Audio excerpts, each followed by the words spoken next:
wabarakatuh. Salam sehat dan bahagia selalu Bapak Guru hebat. Baiklah, pada kesempatan hari ini saya akan menyampaikan aksi nyata modul 1.4 budaya positif. Perkenalkan, berikut ini adalah fasilitator dan pengajar praktik program pendidikan guru penggerak, Ibu Yuliani Rahayu SPD sebagai fasilitator dan Bapak Muhammad Ridwan SPD SD sebagai pengajar praktik, dan saya sendiri Oktria Aspiarni, calon guru penggerak angkatan 11. Adapun kegiatan latar belakang ini adalah selama seseorang merasakan tekanan-tekanan dari lingkungan, maka proses pembelajaran sulit terjadi, dan salah satu tanggung jawab kita sebagai pendidik adalah menghilangkan atau mencabut gangguan-gangguan yang menghalangi proses pengembangan potensi murid dengan budaya positif untuk terwujudnya lingkungan yang aman, nyaman, dan menyenangkan, sehingga memberi kesempatan dan kebebasan bagi murid untuk berproses mengembangkan potensi yang dimilikinya.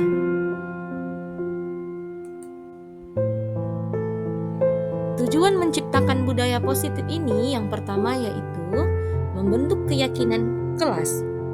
Yang kedua, menumbuhkan motivasi internal melalui penerapan disiplin positif, di mana motivasi internal ini adalah motivasi yang tumbuh dalam diri peserta didik tersebut. Yang ketiga, menumbuhkan nilai-nilai kebajikan.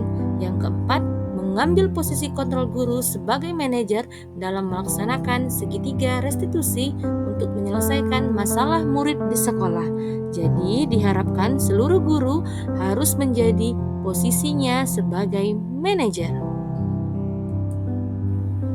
Adapun tolak ukur pada kegiatan ini adalah yang pertama, terbentuknya keyakinan kelas. Kedua, tumbuhnya motivasi internal. Ketiga, tumbuhnya nilai-nilai kebajikan pada diri murid. Keempat, guru mampu menerapkan posisi manajer dengan menggunakan segitiga restitusi dalam pemecahan masalah. Kelima, murid mampu menemukan solusi dari masalah yang mereka hadapi. Keenam, yang terakhir adalah murid memiliki karakter yang kuat sesuai dimensi profil pelajar Pancasila.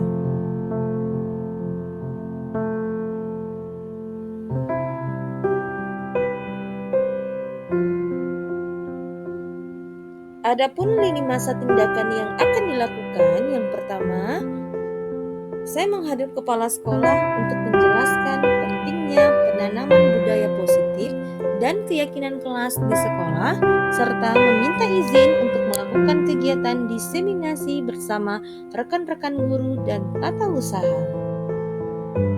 Selanjutnya, saya mengumpulkan rekan-rekan guru untuk melakukan diseminasi pemahaman dan penyebaran praktik baik materi budaya positif.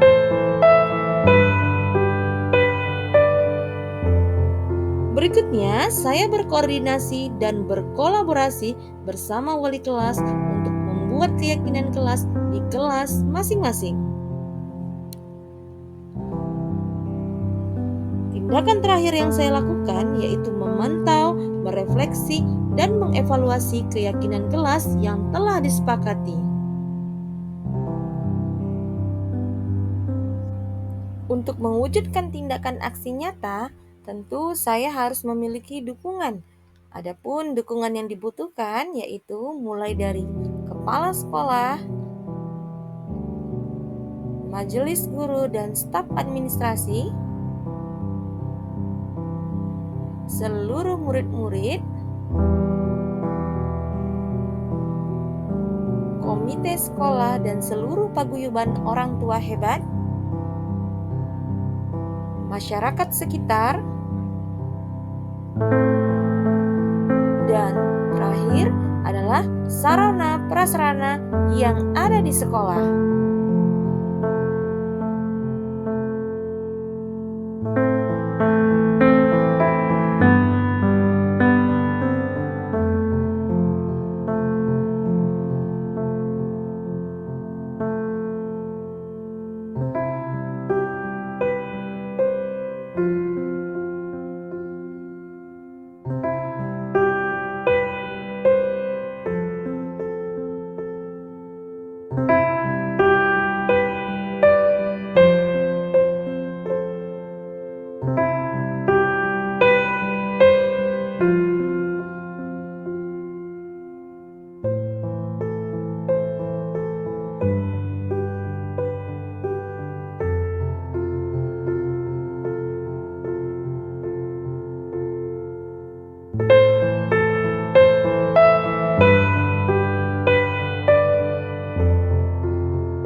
warahmatullahi wabarakatuh.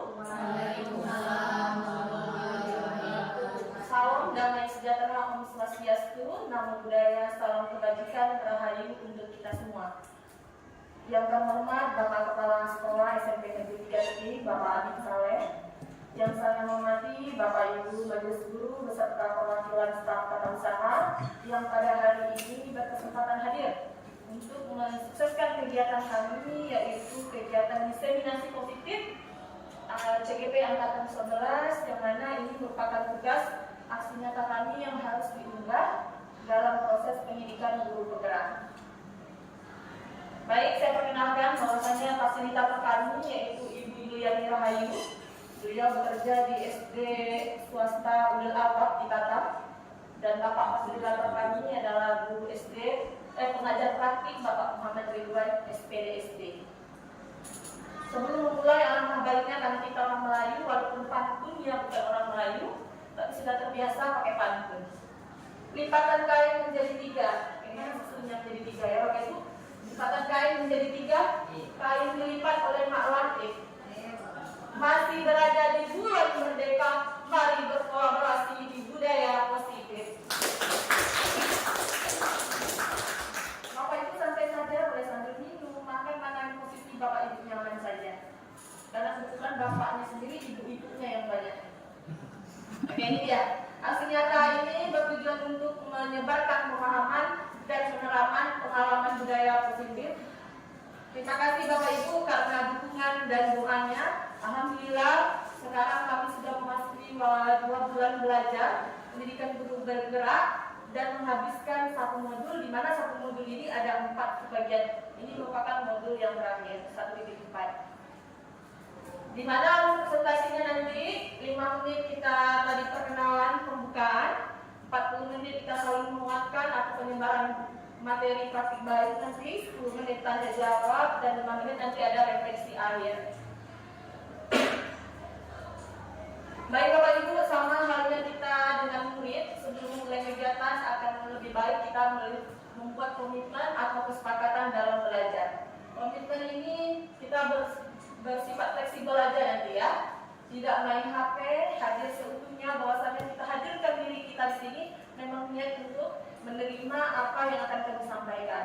Menghargai waktu bersama, memang kalau jika ada catatan-catatan penting silakan dibuat, silakan angkat tangannya jika ingin bertanya. Terus biasa, gangguan teknis itu merupakan hal yang biasa. Ini kompetisi lulusan untuk kegiatan pada hari ini. Modul ini diharapkan berkontribusi untuk menerapkan kompetisi lulusan, di mana bisa guru memahami pentingnya mengetahui kebutuhan belajar dan lingkungan yang memfasilitasi seluruh individu di sekolah agar dapat meningkatkan kompetisi secara aman dan nyaman. Guru juga dapat menggerakkan komunitas sekolah untuk bersama-sama mengembangkan mewujudkan visi sekolah yang berpihak pada murid. Baik Bapak Ibu, sekarang tenangkan hati dan pikirannya, coba kalem, fokus semuanya. Arahkan semua perhatiannya untuk fokus belajar, hadirkan rasa ingin tahu. Pada hari ini, bahwasanya ini hal-hal yang baru, karena jujur, saya juga merasakan ini merupakan pengetahuan baru untuk saya dan mudah-mudahan bisa kita terapkan bersama. Sebelum kita memulai materi hari ini, apakah Bapak dan ibu-ibunya semuanya setuju jika yang pertama, hukuman dapat mendisiplinkan anak. Yang kedua, pemberian hukuman dengan hal yang positif seperti membaca atau membersihkan halaman sekolah dapat meningkatkan disiplin anak. Karena selama ini kan, kalau memang dia terlambat, harus kita beri hukuman untuk membersihkan WC misalnya. Apakah setuju bahwa hukuman itu merupakan hal positif? Memberi penghargaan dapat meningkatkan motivasi belajar anak selama ini. Silakan Bapak Ibu jawab di dalam hati Bapak Ibu masing-masing. Karena jawaban ini akan Bapak Ibu temukan nanti di materi-materi yang akan saya sampaikan. Baik Bapak Ibu, banyak sekali topik dalam budaya positif yang akan disampaikan nantinya. Mulai dari perubahan paradigma belajar, disiplin positif, kebutuhan dasar manusia, motivasi perilaku manusia, posisi kontrol, keyakinan kelas, dan segitiga restitusi. Semua ini adalah hal baru, walaupun saya yakin dan percaya di dalam pembelajaran Bapak Ibu sudah terapkan sebenarnya. Mungkin namanya saja yang berbeda. Oke, kita mulai yang pertama, yaitu perubahan paradigma belajar, disiplin positif, dan kebajikan universal. Baik Bapak Ibu, coba kepalkan tangan Bapak Ibu. Seolah-olah kita sudah mencabik atau mensobek sebuah kertas. Kalau Bapak Ibu kan kiri kanan nih. Kita coba, Bapak Ibu seolah-olah sudah membayangkan bahwasanya Bapak Ibu itu sudah menyimpan sesuatu yang paling berharga pada diri Bapak Ibu. Simpan mau di kiri, mau di kanan. Boleh nih, berdampingan berdua-berdua. Kiri kanan kira-kira nih.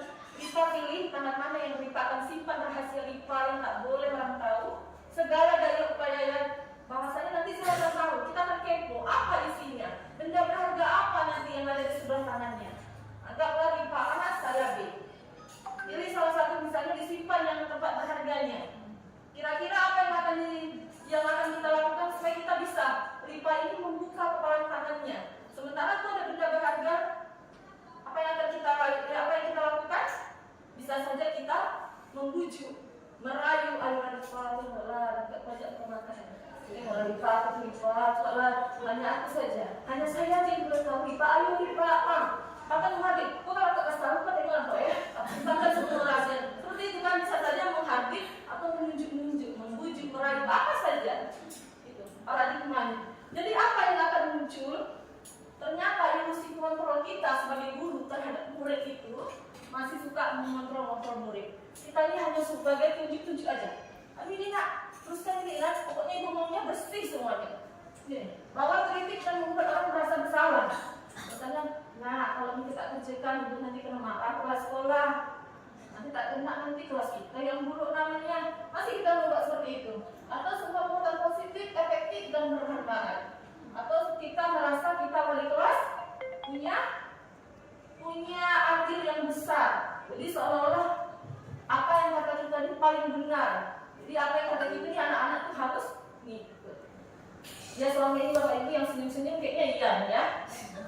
Oke, mari kita masuk apa sih sebenarnya disiplin positif. Karena selama ini tuh kita udah tahu, apalagi di sekolah kita ini terkenal kegiatan religinya atau impaknya sudah kita lakukan. Kalau guru mereka kalau mendengar kata disiplin itu apa Bu? Disiplin. Iya, tindakan tepat waktu artinya patuh ya. Disiplin artinya kepatuhan, lebih ke peraturan selama ini. Tetapi disiplin positif ini mengacu pada proses belajar. Ini Bapak Ibu. Disiplin. Disiplin dari yang memiliki tanggung jawab terhadap apa yang dilakukan.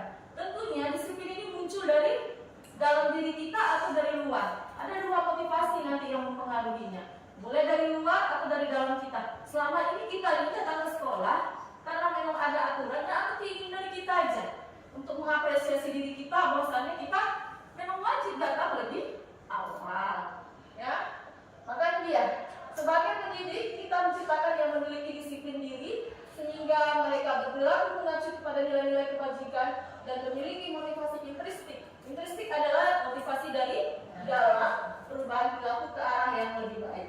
Ini dia pengertian dari disiplin positif. Nampak Bapak Ibu? Merupakan salah satu cara penerapan disiplin yang bertujuan untuk menumbuhkan kesadaran serta memperdayakan peserta didik tanpa imbalan atau penghargaan. Jadi kalau bicara masalah penghargaan ini saya masih pakai ini Bapak Ibu.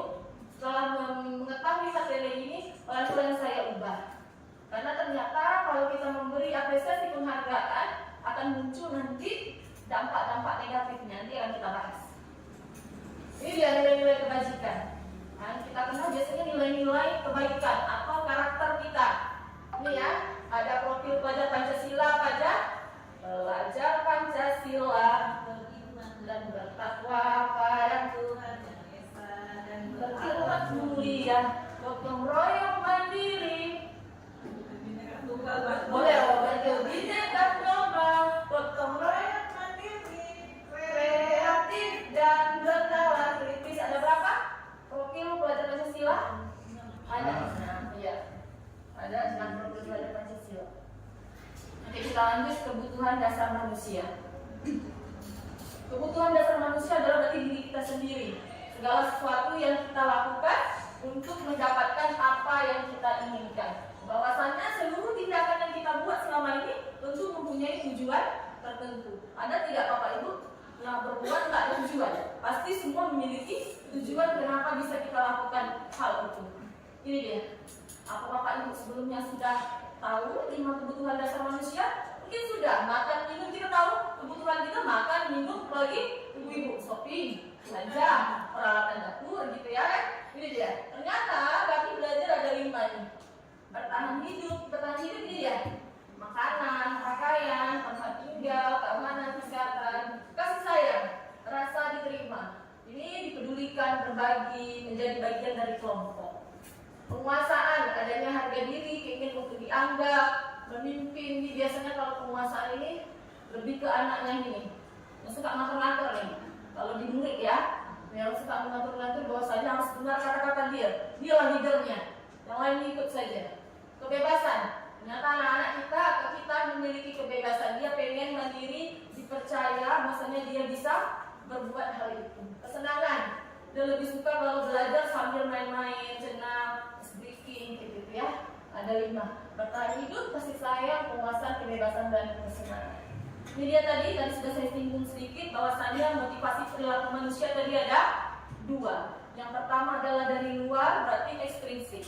Kalau dari dalam, yang tumbuh dari dalam diri kita adalah ekstrinsik. Apa contohnya ini dia. Yang pertama ekstrinsik berarti dari luar. Apa yang akan terjadi apabila saya tidak melakukannya? Tapi kan timbul kita berpikir kalau kita tidak melakukannya, apa yang akan terjadi? Berarti ada sesuatu yang diharapkan. Berarti ada motivasi dari luar. Apa lagi? Apa yang akan saya dapatkan apabila saya melakukannya? Ini pasti janji-janji dengan reward, imbalan, penghargaan, apresiasi. Itu mungkin. Tapi kalau dari dalam, intrinsik, saya akan menjadi orang yang seperti apa jika saya melakukannya? Berarti kita mengapresiasi diri kita sendiri. Oh, ternyata aku bisa loh datang tepat waktu, bisa ternyata mengerjakan tugas walaupun salah. Itu dia. Ada dari dalam, ada dari luar. Jadi menurut Ki Hajar Dewantara itu, merdeka itu bukan hanya kita memberi arahan atau memberi perintah kepada orang lain, tetapi cara untuk memerintah diri kita sendiri. Itu maksud filosofi Ki Hajar Dewantara, di mana Bapak ini merupakan Bapak Pendidikan Nasional. Ini dia. Ini mungkin hal baru kalau hukuman, penghargaan, dan biasa. Ternyata Bapak Ibu, konsep disiplin dengan hukuman, penghargaan itu adalah identitas gagal. Bahwasanya selama ini masih kita lakukan apa? Kita belajar untuk merubah, bukan harus merubah seluruhnya, tapi pelan-pelan. Karena kita masih pakai nih, hukuman itu bisa menyakitkan. Jadi kadang-kadang kita kalau udah marah-marah, Bapak Ibu mohon maaf, kadang macam-macam semua yang kita sebut, sehingga menyinggung perasaan murid kita, sehingga menyakitkan bagi dia, timbul rasa dendam dengan dia, terhadap kita, tidak nyaman, terus murid takut jumpa kita, memaksa, malah dia mungkin makin berontak, dia makin melawan. Contohnya saja kalau kita bariskan luar biasa kan Bapak Ibu, emosi kita dibuatnya. Ya, murid menjadi rendah diri, tak akan mau jumpa kita nanti, tak mau dikasih tahu. Karena terus diberi hukuman. Apalagi terkesan memaksa, harus dibuat. Tetapi anak kita dikasih hukuman, tetap tidak membuat seperti itu. Jadi PR untuk kita semua. Ya, pelan-pelan. Penghargaan ini bisa diberikan, ternyata rupanya tidak efektif. Selama ini masih saya lakukan, memberi apresiasi kecil kepada anak, masih saya lakukan. Pelan-pelan kita akan merubahnya. Merusak hubungan, artinya mungkin yang bagus saja kita kasih apresiasi, timbul iri ternyata ngomong di belakang, mematikan kreativitas. Alhasil yang itu terus, kita akan mau yang lain. Dan menganggap saya diri ya, dalam pasti dia juga yang dapat. Dia sendiri yang menimbulkan itu, menghukum dengan sistem ranking. Makanya selama ini kurikulum merdeka tidak dibenarkan menulis ranking di dalam rapor. Jadi kecuali memang kalau orang tuanya yang ingin menyebutkan legernya, tanya langsung aja sama wali kelasnya, tapi tidak dibacakan. Merampas hak menghargai dirinya. Dia tumbuh sekarang sudah mulai tidak percaya diri lagi. Oke. Apa yang sukses, ternyata identitas sukses adalah konsekuensi dan restitusi. Ternyata konsekuensi, contohnya gini loh Bapak Ibu.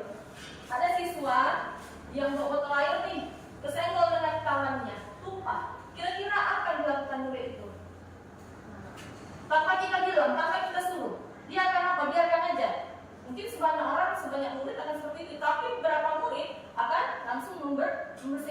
konsekuensinya botol air yang tumpah tadi dia harus membersihkan atau mengepelnya. Nah, terus dengan stimulus respon, kita harus beri respon. Nah, siapa yang tumpahkan tadi ini?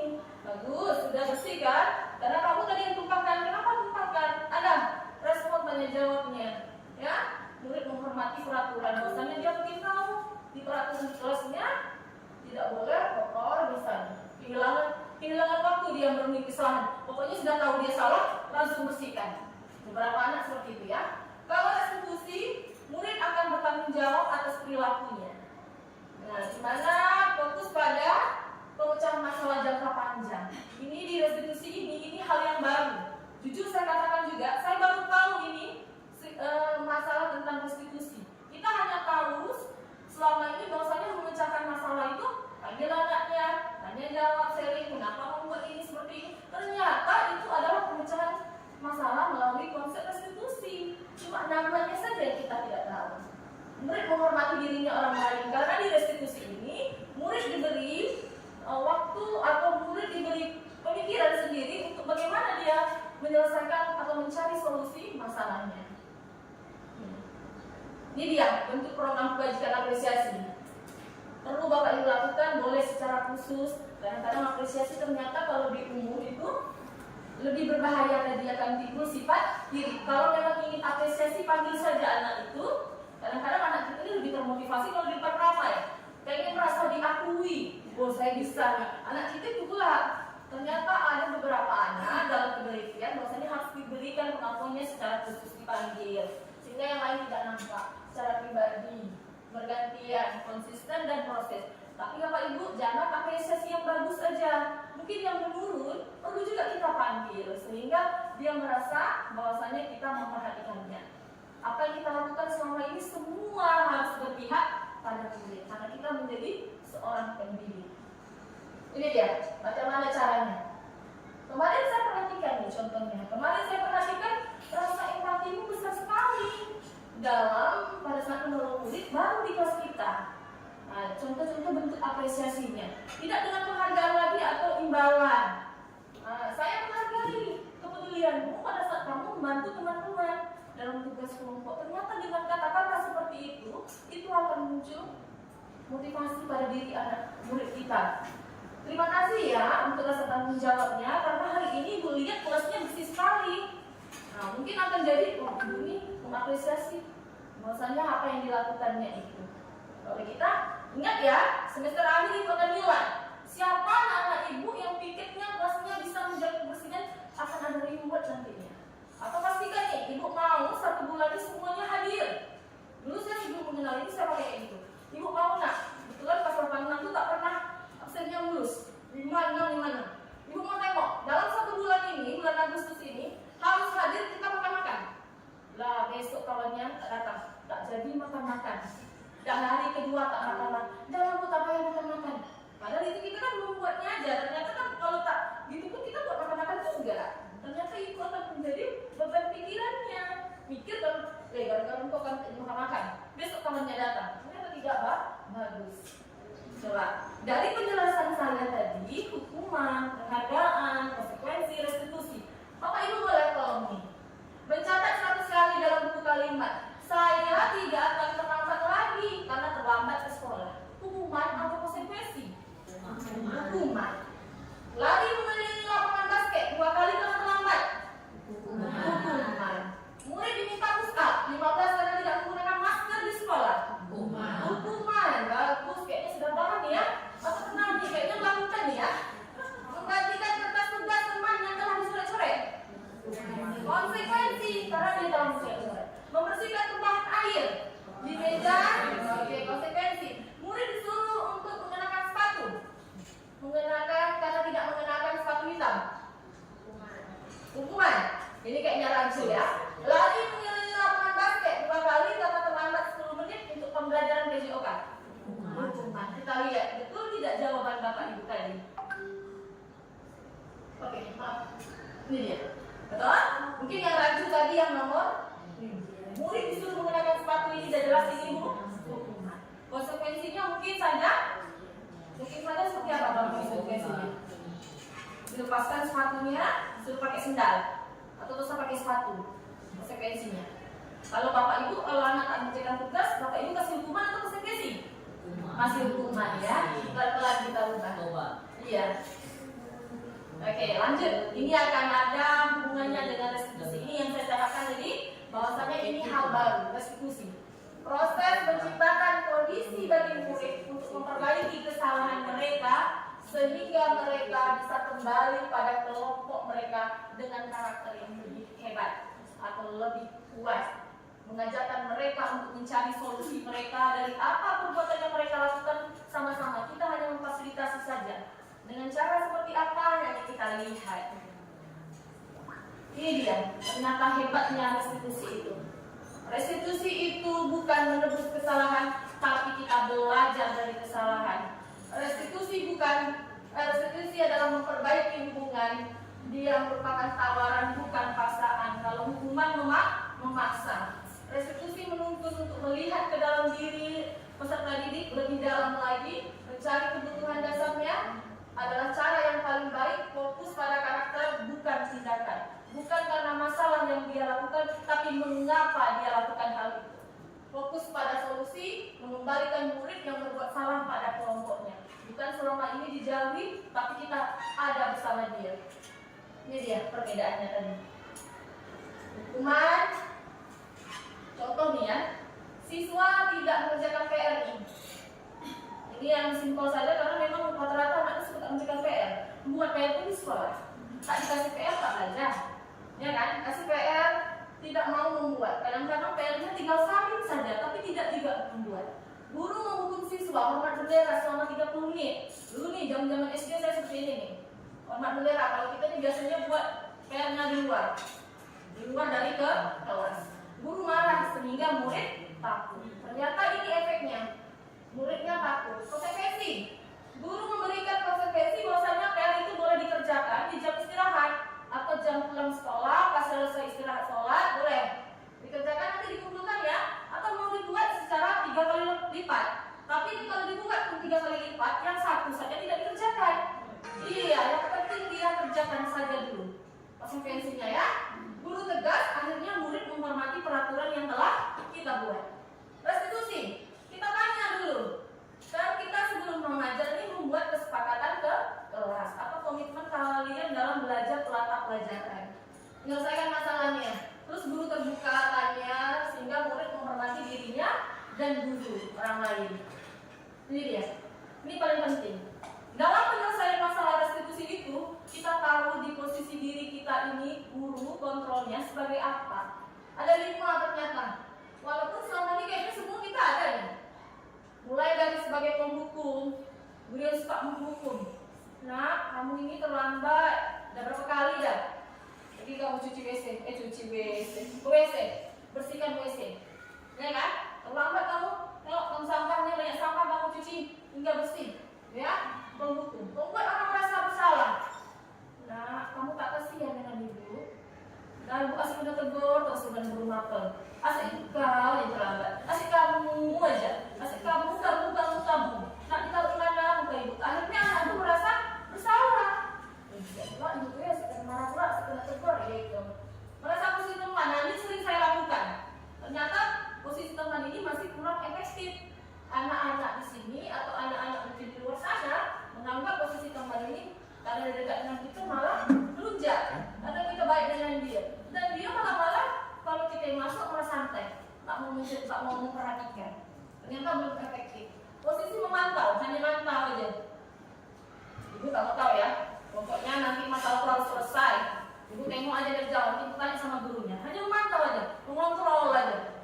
Ya, yang paling efektif adalah posisinya manajer. Sama dalam perusahaan, yang paling mantap posisinya adalah manajer. Kita kan nggak mau menyuruh menjadi pesuruh orang lain. Kenapa posisi manajer? Karena respon yang menunjukkan tanggung jawab guru pada posisi terakhir. Ini merupakan mentor di mana guru berbuat sesuatu bersama dengan murid, mempersilahkan murid mempertanggungjawabkan perilakunya dengan mendukung murid. Nanti kita lihat kenapa kita harus berada di posisi manajer. Sebelum itu kita lihat dulu. Kira-kira nih, saya kecewa sekali dengan kamu. Ini apa yang muncul? Kamu tidak pernah benar melakukannya. Ayolah lakukan demi ibu bapak. Apakah kamu mendapatkan stiker bintang hari ini? Ini pertanyaan siapa yang mengatakan ini? Nih, kita buka ya. Saya kecewa sekali dengan kamu. Timbul pembuat rasa bersalah kepada muridnya tadi. Kamu dia tidak pernah benar melakukannya. Kita seolah-olah menghukum murid. Ayolah lakukan demi ibu bapak nak. Juga capek nak, tolong nak, tolong. Itu pula yang kita tolong sama murid itu kan. Karena kita berharap dia bisa mendengar kita di posisi teman. Tapi banyak Bapak Ibu di posisi teman ini banyak juga yang berhasil. Tapi yang lebih efektifnya posisi manajer. Apakah kamu mau mendapatkan stiker bintang hari ini? Mantau aja. Tapi tak pernah didampingi. Asik pantau aja ya. Bagaimana kamu bisa menyelesaikan masalah ini? Kita beri stimulus pertanyaan kepada dia sehingga dia berpikir apa yang akan lakukan. Ini lebih ke mandiri nih kayak gini ya. Anak-anak itu mandiri. Kamu selalu yang paling terakhir menghukum. Membuat rasa bersalah bisa juga. Kamu ini yang selalu jadi terakhir. Malu ibu. Pada bilang malu itu ibu rasa bersalah boleh. Saya, Pak Ibu, pada tadi videonya ya. Oke nih. Oh itu nanti penerapan berarti. Kalau nonton takut tidak bisa. Jadi setelah timbul tadi adanya keyakinan kelas, penghargaan hukuman, mengapa sih kita tidak peraturan saja? Sekarang harus dibuat keyakinan kelas. Boleh buat peraturan, tapi kita turunkan lagi menjadi kesepakatan kelas dan diyakini menjadi keyakinan kelas. Apa sih bedanya peraturan, keyakinan kelas atau kesepakatan kelas? Kalau peraturan mungkin dimanage oleh sekolah dengan warga sekolah, gurunya ya, hanya sebatas peraturan. Tapi biasanya kalau peraturan itu lebih ke kalimat-kalimat negatif, dilarang, tidak boleh. Ya kan banyak kata-kata yang negatif. Kalau kesepakatan kelas, turunan dari peraturan kelas menjadi kalimat yang positif, datang tepat waktu. Keyakinan kelasnya apa? Disiplin, kayak gitu. Contohnya ya, menghubungkan antara ini. Contoh nih, mengapa kita memiliki peraturan harus menggunakan helm bila mengendarai sepeda motor? Kenapa Bapak Ibu? Karena peraturan bahwasannya kita takut ditilang polisi? Atau karena ingin selamat? Selamat. Berarti Bapak Ibu sudah muncul motivasi intristik pada dirinya karena ingin adanya keselamatan. Mengapa kita memiliki peraturan 3M? Waktu zaman Covid nih ya, menggunakan masker, mencuci tangan, menjaga jarak. Demi apa Bapak Ibu? Demi peraturan dulu. Iya, demi menjaga kesehatan kita. Ternyata ini kembali lagi kepada keyakinan yang muncul pada diri kita atau motivasi intristik. Ini dia keyakinan kelas. Nah saya singgung tadi ya keyakinan kelas. Mana contohnya keyakinan kelas? Nah ini apa yang muncul dari selalu kembalikan buku ke tempatnya. Keyakinan kelas apa yang muncul? Selalu mengembalikan buku ke tempatnya. Bertanggung jawab mengembalikan buku. Dilarang mengganggu orang lain. Dilarang mengganggu orang lain. Menghormati. Hadir di sekolah 15 menit. Ini boleh juga disiplin nih, menghormati orang lain atau komitmen sama. Dilarang melakukan kekerasan. Ini keselamatan, menghormati orang lain. Menggunakan narkoba. Dilarang menggunakan narkoba. Ini peraturan ya, makanya masih kalimat negatif. Kesehatan. Pergantian atau menunggu giliran. Jelas saling menghormati. Gunakan masker, masih kesehatan dan keselamatan. Jangan berlari di kelas atau koridor, ini keselamatan dan keamanan.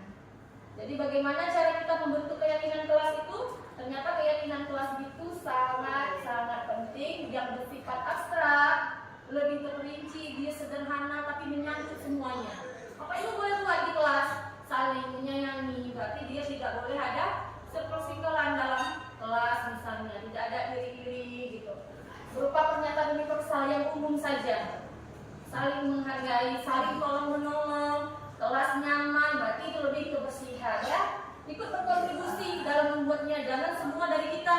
Ajak murid-muridnya berpikir mau seperti apa dalam proses pembelajaran Bapak Ibu semuanya. Ini contoh keyakinan kelas yang sudah dilakukan. Nah, ini keyakinan kelas, agak lebih simpel. Kalau kesepakatan kelas ini saya rasa semua udah buat. Nah, kita perincikan lagi menjadi lebih ringan, lebih singkat ya.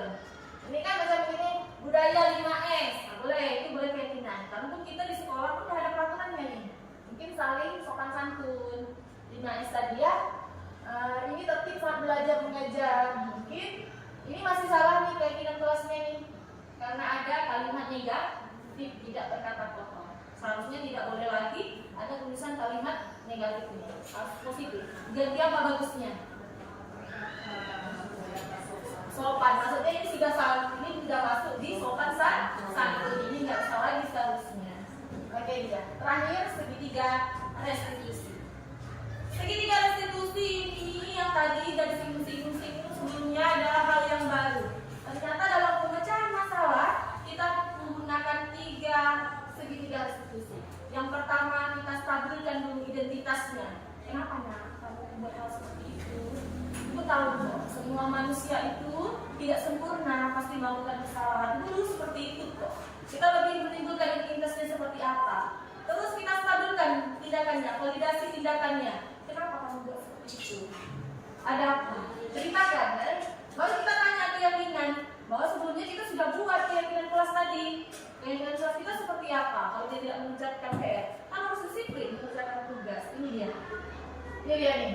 Kalau untuk identitas ini, guru berkata, berbuat salah itu hal manusiawi. Tidak ada manusia yang sempurna. Bapak Ibu juga buat salah. Kita pasti bisa menyelesaikan masalah ini kok. Bapak Ibu tidak tertarik untuk mencari tahu siapa yang benar, siapa yang salah. Bapak Ibu lebih tertarik untuk menyelesaikan masalah. Kalau kamu menyalahkan dirimu sendiri terus-menerus, apakah kamu bersikap baik pada diri sendiri? Kita sudah lakukan nih. Saya yakin dan percaya Bapak Ibu sudah praktekkan. Cuma tidak tahu ini tahap yang mana atau terbalik-balik. Mungkin ini yang terakhir. Yang pertama kita keyakinan. Nah, kita lakukan, saya yakin. Ini dia tindakan, validasi tindakan atau kebutuhan. Kamu bisa saja kan melakukan hal yang lebih buruk daripada ini, tapi kamu tidak lakukan. Kenapa kamu melakukan hal ini? Kamu kasih penjelasan kenapa kamu melakukan itu. Apa yang penting bagi kamu? Ini hanya contoh-contoh pertanyaannya saja ya. Maukah kamu belajar cara lain untuk mendapatkan yang kamu butuhkan? Adakah ini biar timbul, dia menyelesaikan masalahnya sendiri? Atau kamu bisa melakukan dengan hal yang lebih baik lagi, besok lagi? Atau kamu tetap dengan konsisten dengan perilaku kamu hari ini? Nah, baru kita timbulkan keyakinan kelas yang kita sudah buat sebelumnya. Apa nilai yang kita percaya di kelas di sekolah? Kita kan sudah buat nih keyakinan kelas. Apa yang kamu langgar? Kamu sudah melanggar ini loh. Kamu nggak sadar. Kelas ideal itu seperti apa sih? Kamu ingin anak seperti apa? Ini yang terakhir. Ini kadang-kadang kita marah, ini yang pertama. Kamu mau seperti apa sih? Ibu udah capek. Kamu harus kayak mana? Ibu harus kayak mana? Coba kasih solusi. Coba kasih solusi. Berarti kita seperti itu kan menghadapi murid. Apa yang kamu rasakan ketika kamu melakukan itu? Kamu mau menjadi orang seperti apa? Ini dia menanyakan saya. Sebelum itu dia lebih jelas contoh menerapkan restitusinya. Jadi kami ada dapat paparnya dari pendidikan guru penggerak. Bapak Ibu boleh lihat.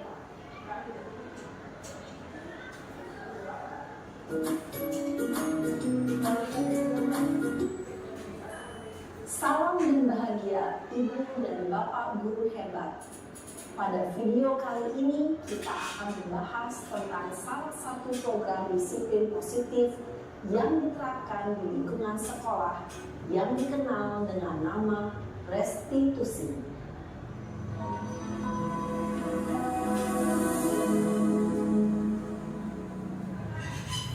Restitusi dikembangkan oleh Pak. Kita lanjut ini cara menyelesaikannya aja ya. Ya pasti kamu marah ya. Ini anaknya bermasalah dipanggil di jam istirahat. Pertama hal yang dilakukan oleh bapak ini adalah menanyakan identitasnya dulu, stabilkan. Tidak masalah dipanggil di tempat kami seperti itu, tapi tidak memalukan peserta didiknya. Iya, Siapa Pak? sudah lama nggak ketemu saya. Kenapa hadirnya di sini? Kesel Pak, kesel banget. Masa aku dikatain tukang fitnah Pak? Ya aku marah lah. Aku udah dikatain mereka di depan kelas. Kesel banget. Oh begitu.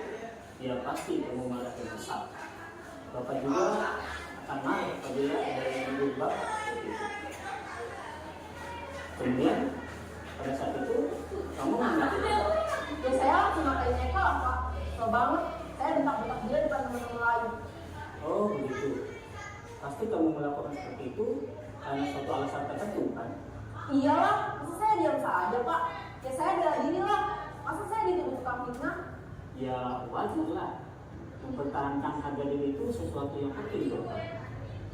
Untung kamu tidak bertindak lebih gegabah lagi.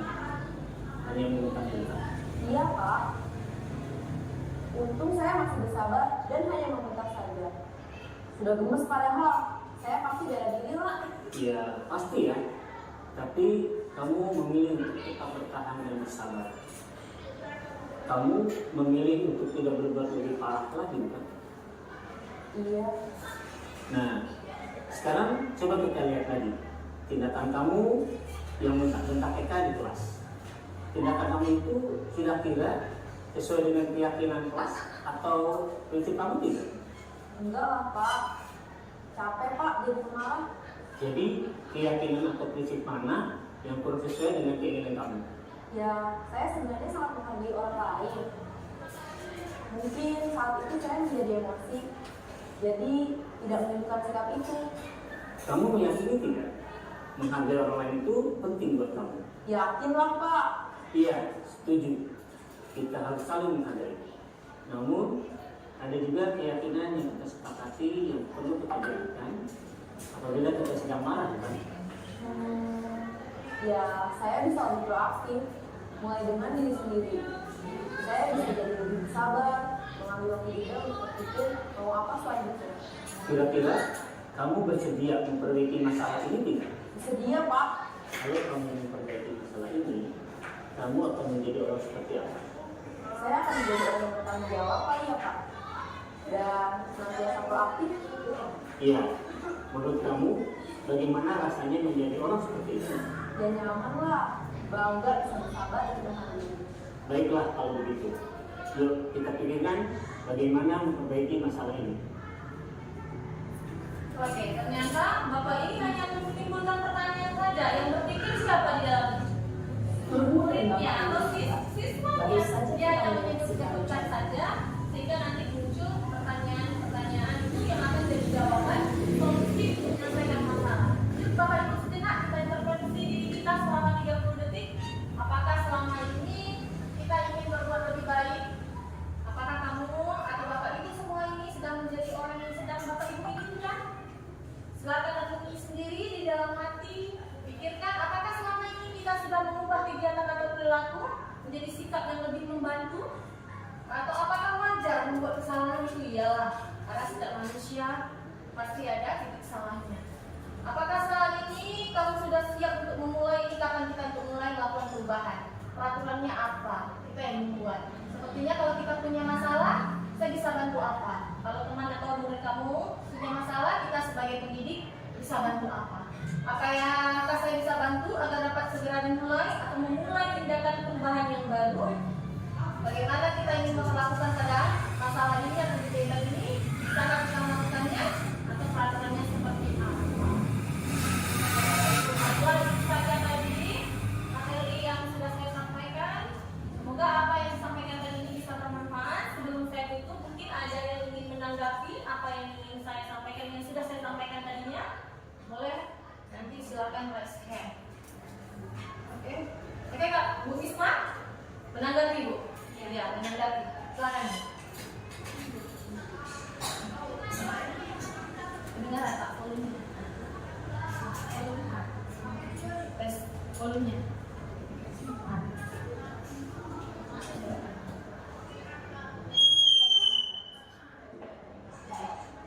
Isma, silakan menanggapi. Mungkin ada yang kurang, namanya kita belajar ya Pak. Kita juga baru belajar.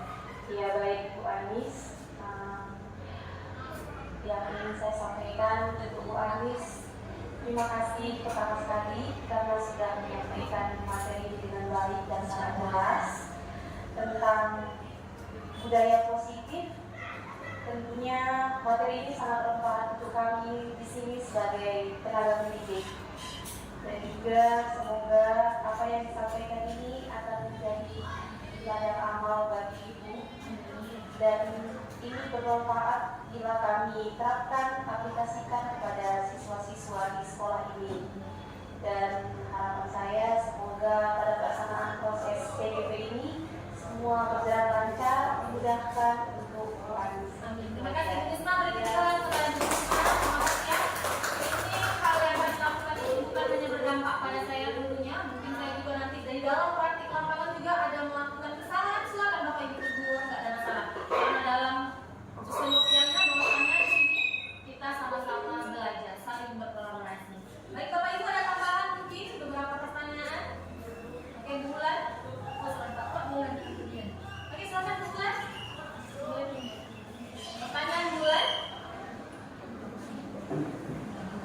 boleh menghadap ke depan. Ini Rifana. Rifana profesional.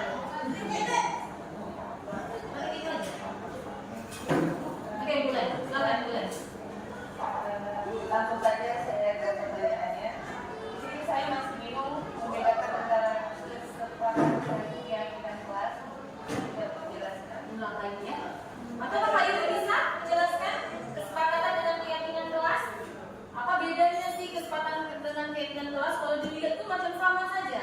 Mungkin kalau kesepakatan kelas itu turunan dari peraturan-peraturan, tapi peraturan itu kalimat negatifnya diubah menjadi kalimat positif. Sementara keyakinan kelas adalah kesepakatan turunan dari kesepakatan kelas yang sudah diyakini oleh murid dan guru-guru tentunya. Bedanya tadi datang tepat waktu. Apa keyakinan kelasnya? Mungkin disiplin atau menjaga kebersihan, membuang sampah pada tempatnya, saling tolong menolong boleh, saling menghargai boleh, menghormati, karena dia kan itu ada tiketnya. Boleh Bulan? Mungkin ada tambahan Bapak Ibu mungkin masih kurang. Boleh Bulan? Boleh. Terima kasih Bulan. Ini kurang pada Bulan loh. Mantap nih, Bapak Ibu hebat. Maka ada lagi pertanyaan mungkin? Ayo Budian. Budian kayaknya ada tersabar betul ya. Ini calon pura juga untuk berikutnya ya. Rena Melati. Oke, silakan Budian. Assalamualaikum warahmatullahi wabarakatuh. Waalaikumsalam warahmatullahi wabarakatuh. Terima kasih Bu Andi atas kesempatan yang telah diberikan. Saya ingin bertanya, bagaimanakah langkah awal atau apa saja yang akan diterapkan mengenai budaya positif di sekolah kita? Hanya itu saja. Terima kasih. Nah, berarti langkah awal. Pasti tentunya terima kasih ya Budian.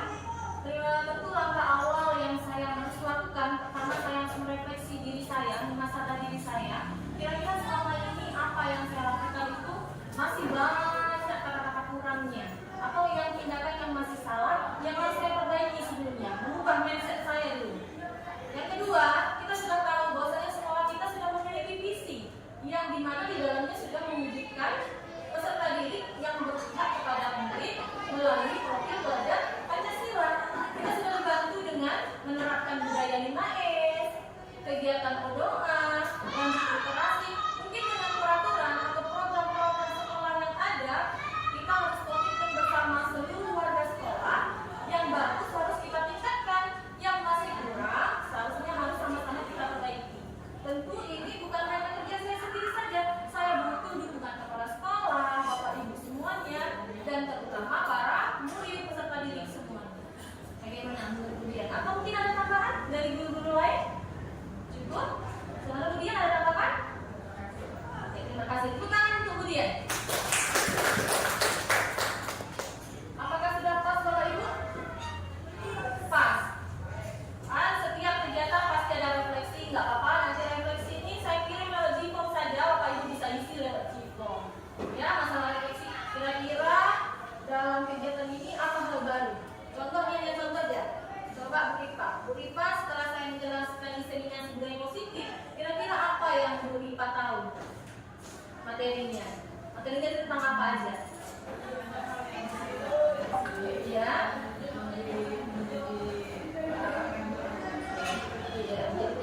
Ternyata Bu Rifa sebelum-sebelumnya posisi diri Bu Rifa sebagai guru di posisi mana ya? Iya, posisi penghukum ya, sama. Saya dulu seperti itu juga. Penghukum, rasa bersalah, dan paling terakhir teman. Karena menurut saya dulu menjadi teman itu ternyata paling efektif. Ternyata masih ada. Menjadi posisi manajer. Bapak Ibu, terima kasih atas waktunya yang diberikan. Berdirinya saya di depan ini bukan berarti mengajari Bapak Ibu semuanya. Mungkin saya lebih dulu belajar tentang materi ini. Kami tunggu Bapak Ibu di CGB angkatan berikutnya. Semoga Bapak Ibu bisa bergabung dan sama-sama kita membangun, betul kan Pak? Ya, bisa membangun kepala sekolah, bukan kepala sekolah, membangun sekolah kita lebih baik lagi. Ini dia Bapak Ibu, penutup terakhir dalam penerapan ini hendaknya kita memiliki standar kepribadian. Kita bukan hanya sebagai pendidik, tapi berilah contoh teladan bahwasanya kita memang memiliki keprofesionalan, baik dalam sosial, emosi, mengontrol diri sebagai amo atau manajer untuk peserta didik kita. Pelan-pelan Bapak Ibu, ini tidak dipaksakan, pelan-pelan, karena sesuatu yang akan berkontinu itulah yang akan terjadi. Kalau dibuka dengan pantun, saya tutup dengan pantun. Jika hendak ke surga, hendaklah hormat kepada ibu bapak. Budaya positif harus tetap terjaga, menumbuhkan karakter baik pada murid kita. Wabillahi taufiq wal hidayah. Assalamualaikum warahmatullahi wabarakatuh. Terima kasih. Video sebelumnya merupakan pelaksanaan diseminasi penyebaran pemahaman dan praktik baik materi budaya positif kepada rekan guru dan staf administrasi di sekolah yang telah saya laksanakan pada hari Jumat tanggal 23 Agustus 2024 pada pukul 10 WIB sampai dengan selesai. Tempatnya di Laboratorium IPA SMP Negeri 3 Tebing. Yang hadir pada saat itu adalah 18 orang terdiri dari guru dan tata usaha yang hadir pada kegiatan ini. Dokumentasi foto-foto pembentukan keyakinan kelas bersama murid kelas 95 SMP Negeri 3 Tebing sudah saya laksanakan pada awal pembelajaran pada hari Selasa tanggal 6 Agustus 2024. Murid-murid sangat antusias dalam pembuatan keyakinan kelas ini dengan harapan apa yang telah disepakati bersama ini bisa diyakini oleh seluruh murid-murid dan dapat dilaksanakan dengan baik nantinya. Perasaan saya setelah melakukan aksi nyata ini, saya tentu menjadi lebih bersemangat dalam melakukan perubahan ke arah yang lebih baik, terutama dalam menerapkan konsep-konsep inti budaya positif dan bermanfaat untuk diri saya sendiri maupun lingkungan saya bekerja di SMP Negeri 3 Tebing, Kabupaten Karimun, Provinsi Kepulauan Riau.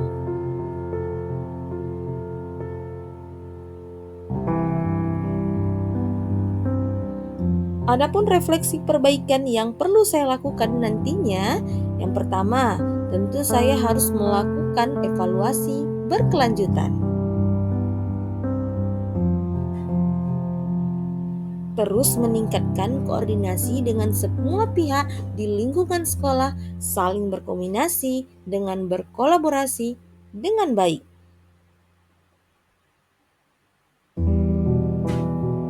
Minimalisir kekurangan yang ada pada diri saya tentunya. Terus belajar dan mencari referensi yang efektif. Menganalisis kebermanfaatan hasil diseminasi budaya positif terhadap murid dan lingkungan belajar di sekolah. Demikianlah video presentasi kali ini tugas aksi nyata saya modul 1.4 budaya positif. Semoga bermanfaat dan bisa memberikan motivasi untuk Bapak Ibu semuanya. Salam guru hebat, sehat selalu. Saya Oktria Aspiarni, pamit undur diri. Assalamualaikum warahmatullahi wabarakatuh.